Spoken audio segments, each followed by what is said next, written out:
Kami dari kelompok 1 ingin menjelaskan tentang gejala batuk pilek. Saya Nisa Fitria. Saya Dela Permatasari. Saya Septika Sari Janeva. Saya Yulianti. Saya Adis Anggraini. Udah deh. Selamat menyaksikan. Assalamualaikum Ibu. Selamat siang. Waalaikumsalam. Gimana kabarnya? Pada sehat? Alhamdulillah sehat. Ya kan, sekarang lagi musim hujan nih Ibu, jaga kesehatan, makannya yang teratur. Di sini ada nggak sih ibu yang anaknya atau ibu sendiri yang batuk pilek gitu? Kalau saya sendiri sering sih Bu batuk pilek. Wah, kenapa tuh Bu? Biasanya karena sering bolak-balik terus kehujanan. Oh, gitu. Tapi ibu sendiri tahu nggak sih batuk pilek itu yang lebih spesifiknya gimana? Kalau lebih spesifik saya kurang tahu sih Bu. Ya.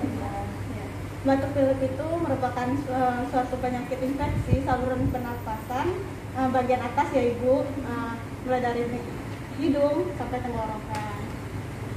Kemudian untuk gejala-gejala batuk pilek itu ada demam, sakit kepala, nyeri badan, kemudian lesu dan kelelahan, mampet, bersin dan nyeri tenggorokan. Nah, ibu di sini pada tahu nggak pencegahannya gimana? Ini cuma minum air putih doang, nggak yang anget gitu. Ya, di sini saya akan kasih tahu kayak ibu harus rajin cuci tangan juga kan, karena kita kan makan nggak tahu ya Bu, tangan kita bekas apa gitu kan.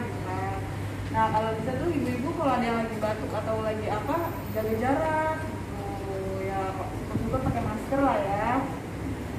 Terus jangan, misalnya di keluarga ibu-ibu kan ada yang lagi batuk pilek gitu ya.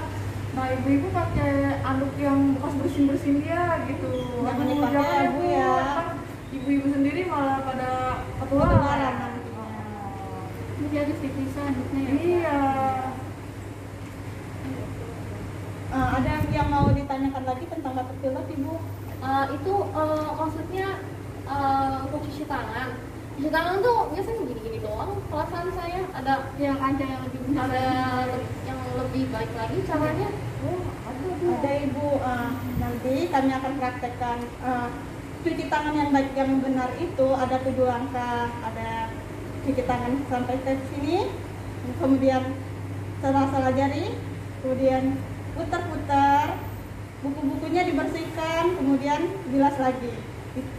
Itu merupakan salah satu 7 langkah cara cuci tangan yang baik dan benar. Nah, ibu kalau anaknya lagi sakit jangan suka dikompres pakai air dingin ya Bu. Kenapa tuh Mbak? Kan biasanya kalau kan tadi katanya demam. Biasanya kan kalau demam gitu pakai air dingin sama air biasa gitu. Ya, kalau bisa malah pakai air hangat. Oh gitu. Ya. Air hangat kita hangat di kompresan hangat gitu ya. Terus minumnya juga tuh Bu, harus air hangat.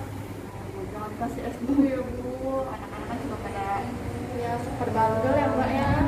Makanannya juga harus diatur ya Ibu, kemudian istirahat yang cukup. Kalau misalnya udah lebih dari 3 hari baru minum obat. Kalau bisa konsultasikan ke dokter terlebih dahulu. Itu ya Ibu. Biar sama-sama ngerti nih cara cuci tangan yang baik dan benar kayak apa ya kan. Ayo Ibu-ibu kita praktekin ya. Telapak tangan, punggung tangan,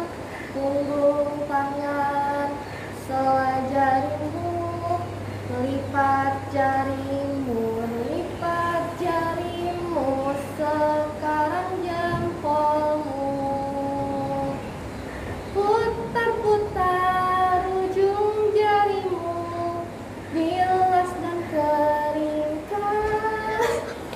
Kita rajin cuci tangan, sehat selalu. Sekian dari kelompok kami.